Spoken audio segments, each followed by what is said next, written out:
Mike's heart pounds as cold water splashes onto the bag covering his face, trickling down his nose and mouth. He gasps, choking, his mind racing. As panic sets in, he thrashes against his restraints. Is this really worth it? All this to try and sell a can of water? And cut. Great job, everybody. That's a wrap. With that, the first ever ad for liquid death was recorded, and one man's willingness to do anything for his dream was about to turn water, the most boring product in the world, into a billion-dollar punk rock phenomenon. The screech of skateboard wheels on concrete pierced the quiet suburban air of Delaware. It was 2005, and a 23-year-old Mike Cessario was carving his way through the streets with a punk rock anthem blasting from his Walkman. Mike arrived at the local bar, stepped up onto the dingy stage with his band, and belted out lyrics to a crowd of maybe 30 people. This was his life now, gig to gig, barely scraping by. As the last chord faded and the sparse applause died down, Mike felt a gnawing emptiness in his gut. Yeah, the music was exciting, but something about it felt empty. That night, as he lay on a couch in yet another stranger's living room, Mike stared at the ceiling, his mind drifting back to how easy life was as a kid. He remembered how he'd curl up in the corner of his bedroom, flashlight in hand, desperately trying to stifle his giggles so his parents wouldn't catch him reading Mad magazine past bedtime. He'd always loved drawing cartoons, trying to mimic the style of Mad magazine and coming up with his own wild concepts that would make people laugh and think. But he knew how hard it was to actually make a living out of that. Even though he knew the odds were stacked against him, something in his life had to change. Mike started applying for jobs the moment that he got back home, and within the week, he'd scored a dream placement working for an ad agency. Mike's first day felt like stepping onto another planet. He found himself surrounded by gleaming glass, sleek furniture, and people in crisp shirts who looked like they actually got 8 hours of sleep every night. He sat at his new desk, fingers hovering over his keyboard. The first few months were a whirlwind. Mike threw himself into every project, pulling late nights, not because he had to, but because he wanted to. His ideas were fresh, edgy, unlike anything the agency had seen before. Cessario! His boss, Hank Goldstein, called out one day. That Callaway pitch, it's interesting. The golf brand had commissioned the agency to come up with a marketing campaign for their new Diablo golf club. Mike, sensing the chance to do something different, created something that wasn't really an ad at all. It was a legally binding contract to be printed in a golf magazine which readers could fill in to sell their soul for a chance to win their own devil horn stamped golf club. Mike perked up. You like it? I'm pretty confident it'll get some media attention. Hank's face was unreadable. It's certainly different. Callaway has a pretty traditional image to maintain, so I doubt they'd be receptive to it. But let me think about it. Hank walked away, and Mike couldn't shake the feeling that different wasn't exactly a compliment. Weeks passed, Mike's ideas kept coming, each one bolder than the last, and each one met the same fate. A polite nod, a vague, "We'll consider it," and then nothing. His concepts rarely made it past the first round of internal reviews, let alone to the clients, and on the odd times they did, it was almost always a watered-down version of his vision. One night, as he was working late again, Mike overheard a conversation from the conference room. Cessario's stuff is just too out there. The clients would never go for it. I know, but he's got talent. We just need to rein him in a bit. Mike's stomach churned. Rein him in? Is that what they wanted? Some castrated version of himself? He looked down at the sketch on his desk. It was an ad for a new line of running shoes. Instead of the usual image of a toned athlete sprinting through a picturesque park, Mike had drawn a punk kid dashing away from a store security guard, new shoes on his feet and shoebox still in hand. Edgy? Sure, but it made you look twice. Isn't that what ads were supposed to do? Get attention? With a deep sigh, Mike crumpled up the sketch and started over. This time, he drew the toned athlete in the park. Days blurred together, and Mike found himself churning out safe, bland concepts that could have come from anyone. "Cessario!" Hank called out, his voice cutting through Mike's daze. "Look," Hank said, reaching into his pocket. Van sent over some passes for their Warped tour. VIP access, backstage, the works. I was going to give them to my nephew, but He paused, looking Mike straight in the eye. I think you need them more. Consider this a mandatory fun assignment. Hesitantly, Mike reached out and took the passes. Thanks, boss. Mike said, a genuine smile spreading across his face for the first time in weeks. On the day of the festival, with backstage passes in hand, Mike felt like he was straddling two worlds. Part of him was the ad guy, there to observe and report back, but another part, a part he'd been trying to suppress, felt the old familiar surge of energy that came with being around live music. That evening, he was backstage, chatting with one of the bands, when they offered him a can of Monster Energy. Mike hesitated. He'd never been a fan of the stuff. Nah, I'm good. I don't really drink that shit. He said. The guitarist grinned. Come on, man, try it. It's not what you think. Curious, Mike took the can. It looked like Monster, felt like Monster, but when he took a sip, his eyes widened. Water? He thought they were playing a prank on him. The band laughed at his confusion. Yeah, man, tour water. Monster sponsors us, but we can't be chugging energy drinks all day in this heat, so they make us these special cans. Looks like we're endorsing the product, but we're just staying hydrated. Mike thought it was weird, but it made sense to his marketing mind. It was pretty clever, actually. He took home the can as a souvenir. As Monday rolled around again and he returned to his day job, Mike was dragged into another pitch meeting where his energy and enthusiasm were met with blank stares. Mike eventually quit that job and started bouncing between ad agencies, hoping desperately to find somewhere that would let him express his creativity to its fullest. He even tried his hand at building his own liquor brand, an American-style brandy called Western Grace, until he discovered that the permits, the regulations, and legal paperwork were even more restrictive on his creative mind than his bosses had been. The creative fire that once burned so brightly was now barely a flicker. He felt like a zombie, going through the motions as one pitch blurred into another. When an advertising job for Organic Valley landed on his desk, it seemed like just another gig, another forgettable campaign for a boring milk company. As Mike scrolled through stock photos for a mock design, a voice piped up behind him. Mr. Cessario? It was Sarah, the new intern, clutching a laptop close to her chest. I hope you don't mind me saying, but these ideas feel kind of safe. Mike's head snapped around, his cheeks flushing red. Safe? He sputtered. Did you just call my work safe? Sarah took a step back, eyes widening. Oh, I just meant, The entire office had gone quiet. She was just an intern. What did she know? But he looked back at his computer screen, at the bland milk ad that he'd been working on. Oh, God. Sinking further into his chair. I've become everything I used to hate.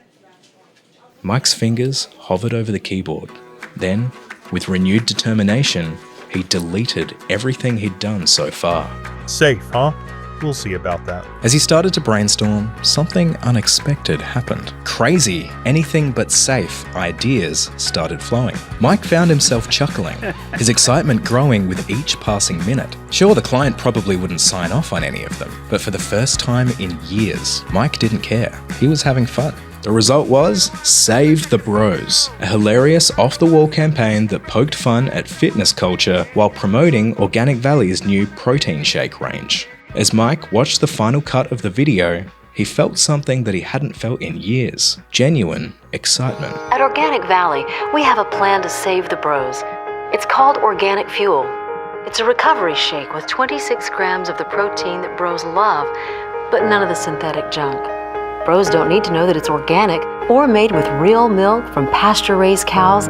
Just tell a bro it has a ton of protein, and he'll pound the shit out of it. To Mike's surprise, the company executives loved it. Mike's mind began racing at the potential. He could already see it going viral, shaking up the industry. This was it. This was the moment he'd been waiting for.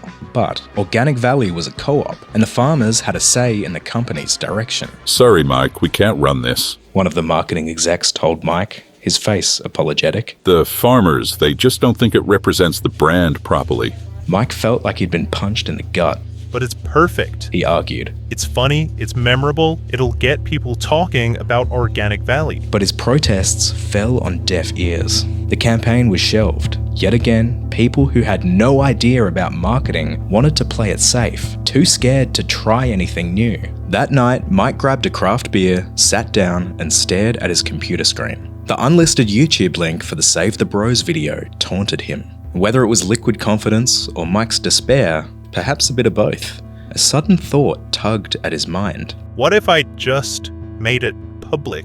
He thought to himself. He'd probably get fired, maybe he'd get sued. At this point, Mike was done caring. Let's see what happens. He posted the video, finished his beer, and went to bed. The next morning, Mike looked at his phone. 21 missed calls. Oh shit. Mike ran to his computer. He had to pull the video down before it caused any more damage. But when he refreshed the page, his jaw hit the floor. 1 million views. J like the letter, I'm making several waves. I know the mission is same. Mike stepped back from the computer in disbelief. He scrolled through his phone. All those angry farmers, the furious execs, his agency boss, they weren't mad at all. Just like that, Mike was back on top. His phone buzzing with job offers and requests for more viral ads. He'd finally found his lane. A year later, Mike got the chance to pitch a campaign for the Center for Science in the Public Interest. They weren't looking to sell anything. They were looking for an anti-ad to bring attention to the health dangers of drinking energy drinks. Videos were all over social media of extreme sports athletes chugging cans of sugary, caffeinated energy drinks and performing extreme acts of athleticism. Mike knew it was all BS. All he had to do was show it. His eyes fell on the souvenir Monster can on his desk, and suddenly he was back on the Vans tour, watching punk bands swigging tour water, and that's when it hit him. What if we created a water brand that looks like an energy drink? Mike quickly sketched out the idea, his excitement building. This wasn't just an ad campaign. This could be a real product, a way to call out the BS in energy drink marketing while promoting something actually healthy. He walked into the pitch meeting brimming with enthusiasm. Picture this. He said, holding up a mock-up of a black can with a skull on it. Water, but marketed like it's the most badass drink on the planet. The clients looked confused. Wait, so the plan is to make a parody ad? One of them asked. No. Mike insisted, his eyes gleaming with excitement. We actually make it. We steal the marketing playbook that these guys use to manipulate kids, but we use it to advertise what these athletes are actually drinking. We can make water cool. But they didn't get it. They just wanted a funny video, like the Save the Bros one, not a whole new product line. Mike left the meeting feeling deflated, but the idea wouldn't let go. He couldn't shake the feeling that he was onto something big. Over the next few months, Mike began researching all the bottled water brands on the market, and there were a lot. It was clearly an oversaturated niche, with all the big names vying for a slither of market share. But the truth was painfully obvious. There were no cool brands, nothing exciting or funny. Water was water, and all the brands seemed to blend into one great big blob of suck. Mike's water needed to be as cool as an energy drink. No. Energy drinks were cool, but only to teenagers. If he was really going to disrupt the industry, looking like an energy drink wasn't going to cut it. Frustrated, Mike pushed away from his desk. He'd been brainstorming for hours. He needed a break to clear his mind. He shuffled to the kitchen, opening the fridge more out of habit than hunger. As the cool air hit his face, his eyes fell on a lone craft beer tucked in the back. Almost without thinking, he grabbed the can. As he cracked it open, the familiar hiss brought him back to that fateful night a year ago when he made the decision to publish the Save the Bros video. He studied the can in his hand, and suddenly it hit him. Beer was the lifeblood of college parties, the centerpiece of the Super Bowl, the porch companion after a long day of work. It didn't matter if you were 21 or 81. Beer transcended age. A slow grin spread across Mike's face. He needed something that people of all ages aspired to, something that had been cool for generations. He needed beer. After a night of pulling together beer references from other brands, Mike emerged from his creative cave, his hair wild, his eyes bloodshot. He'd done it. He'd found the perfect name for his revolutionary water. The next morning, Mike swaggered into the office of the skateboarding company where he was now working as a creative director. Prepare to have your mind alone, he announced to his boss, pausing dramatically. The name was perfect. It embodied his own rebellious spirit, and it spoke to the danger and ruthless nature of the most deadly of Mother Nature's inventions. Southern Thunder, Mike said, waiting for his boss's jaw to drop. Southern Thunder. Yeah, it's edgy, it's bold, it's the lamest name I've ever heard. His boss cut in. It sounds like a corporate idea of what a cool brand name would be. Any argument died in Mike's throat. His boss was right. He was thinking like the old corporate executives at his past jobs had shaped him to think. Safe and boring. For days, Mike brooded over his failure. He knew he needed something different, something that would cut through the noise. He didn't have an endless bag of money to throw at marketing for a mediocre brand. He knew that the only chance this thing had was if the brand was so unique that people had to share it. Something that would be the very antithesis of safe and boring. Because safe and boring would be the death of the brand. Suddenly, Mike sat bolt upright in bed. Liquid death. A smile spreading across his face. Murder your thirst. There was nothing to stop him launching a killer brand now. No laborious permits and licenses, no restrictions on who he could market to, but most importantly, no advertising executives that had to sign off on his ideas. All he had to do was find a manufacturer that could put water in a can. What do you mean it's impossible? Mike shouted into his phone, pacing his small apartment. It's f***ing water in a can. You're telling me there's not a single place in the country that can put spring water in an aluminum can? I'm sorry, Mike. It just doesn't make economic sense. The sales manager said. You have to can it at the source. And unless you're going to use city water... No, we aren't using city water. It's in a can. It needs to be premium spring water. The cans are already more expensive than plastic bottles. It's going to have a premium price point, so the product inside needs to feel like it has a premium story. Look, I know you creatives think the brand is everything, but this is the real world. We just don't have the capabilities. Mike ran a hand through his hair, frustration mounting. It's not just the aesthetics, man. Cans are infinitely recyclable. Plastic bottles aren't. Do none of you give a shit about where this stuff is even ending up? I'm sorry, Mike. It's just not possible in the US. Mike paused. Well, where is it possible? Days of research and countless phone calls later, Mike had finally found an answer. Austria. He'd found a manufacturer with 4 water springs and canning capabilities. It was perfect, except for one tiny detail. 200,000 cans? Mike repeated. That's the minimum order? Yes, Mr. Cessario. The manufacturer confirmed. And it will cost $250,000.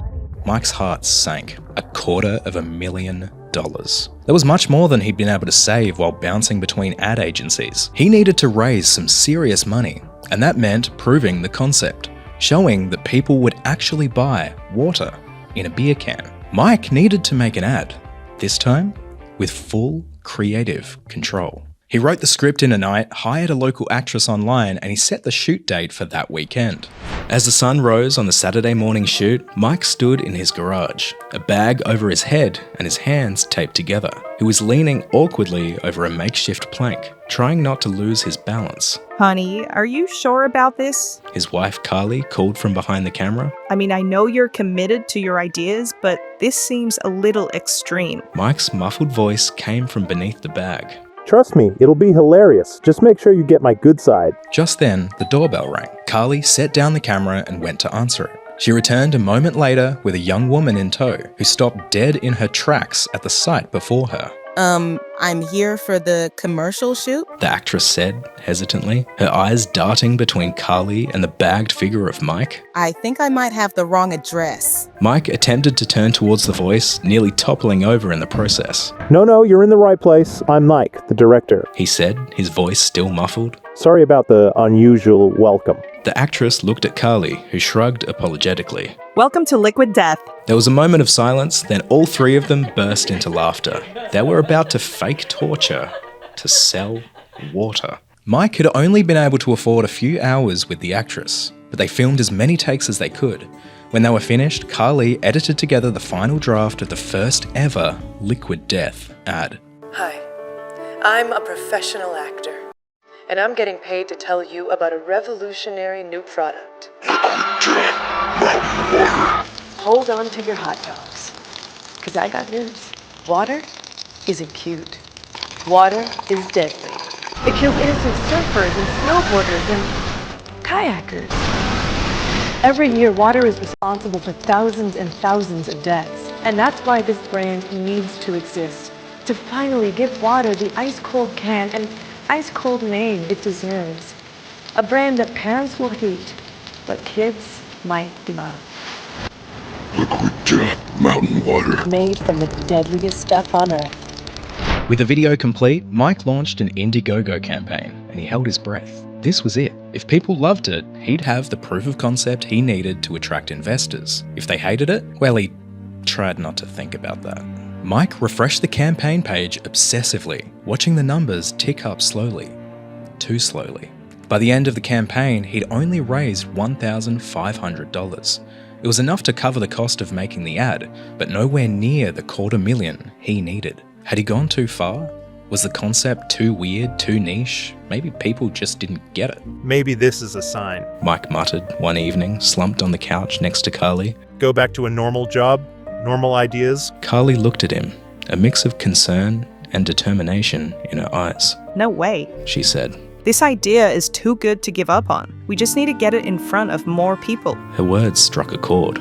Mike sat up. You're right, he said, reaching for his laptop. We've got the video, so why don't we put it where everyone can see it? Disappointed, but not yet defeated, Mike decided to throw the ad up on Facebook. Within days, the video had racked up millions of views. Comments were pouring in from people demanding to know where they could buy this insane water. Mike knew he was in a race against time. He had viral attention, he had potential buyers, but he still didn't have the capital to actually produce the product. He needed investors, and he needed them now. And who understands the power of a viral brand better than anyone?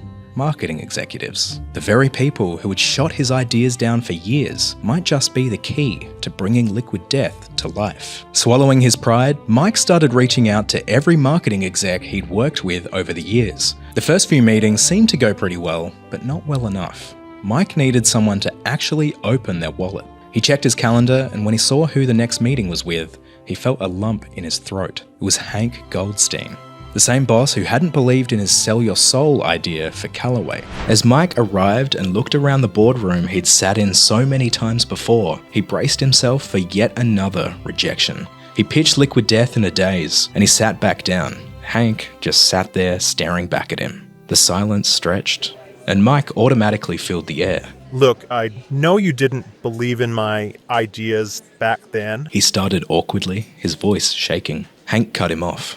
I always believed in the ideas you had. But no matter how much I believed, the clients were too big, too established, and too scared to take risks. You don't have ideas that are worth pitching to a billion-dollar company. Mike raised an eyebrow, confused. You have ideas that build billion-dollar companies. Mike sat in stunned silence. Put me down to invest, 20 grand. That night, it was like a dam had broken. Investment offers from all over the country started rolling in, mostly in small chunks, but they added up. Before long, Mike had raised $150,000. It wasn't quite the $250,000 he needed, but it was enough to convince the Austrian manufacturer to start an initial run. Mike hung up the phone after finalizing the order, a mix of excitement and terror washing over him. This was really happening. Liquid Death was about to become a reality. Mike's hands shook as he opened the first box, pulling out a sleek white can adorned with a golden skull. Liquid Death was finally in his hands, but now it was time to start selling it. Mike approached the big retailers first, Target, Walmart, the usual suspects, but his meetings didn't quite go as planned. Okay, wait, let me just make sure I've got this clear.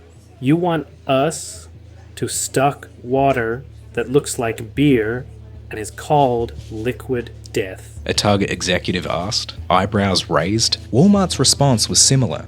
The major retailers weren't ready to take a chance on such an unconventional product. The rejections hit Mike hard. He'd poured everything into this idea, and now it seemed like no one was even willing to give it a chance. But as he stared at the pile of Liquid Death cans in his living room, something inside Mike hardened. He hadn't come this far to give up now. Mike turned to the one place he knew would let him sell his product: Amazon. Setting up on Amazon seemed simple enough. Register the product, ship it to their warehouse, and they handle the rest. But there was a catch. The shipping fees were based on weight, and water is pretty heavy. When Mike crunched the numbers, he realized that to make any profit at all, he'd have to price Liquid Death way higher than a typical water bottle. Despite his doubts, he set up the Amazon listing. He created a product description that leaned into the brand's edgy humor, he set the price point, and he held his breath as he clicked submit. Then, within minutes of Mike clicking post on his Facebook launch announcement, the sales started rolling in. The novelty factor was working in Liquid Death's favour. People were buying boxes for themselves and boxes for their friends as gifts. In January 2019, the data from the first full month of sales was in. Liquid Death had hit $100,000 in revenue in their first month. Mike stared at the sales report in disbelief. Throughout the year, Mike reinvested every dollar into his one major competitive advantage: batshit insane advertising. We're an entertainment company first. Like, we don't want to make marketing. We want to make people laugh. Now let's squat.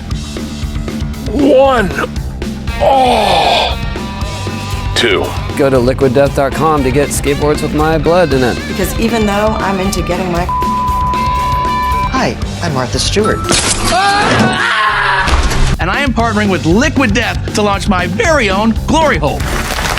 If you ask Mike today, he'll tell you Liquid Death isn't even just a water company, it's an entertainment powerhouse, blurring the lines between advertising and pure entertainment. Now, Liquid Death is available all over America, including Target and Walmart, and soon enough they'll be expanding to take on the global market. In their latest funding round in 2024, Liquid Death was valued at $1.4 billion.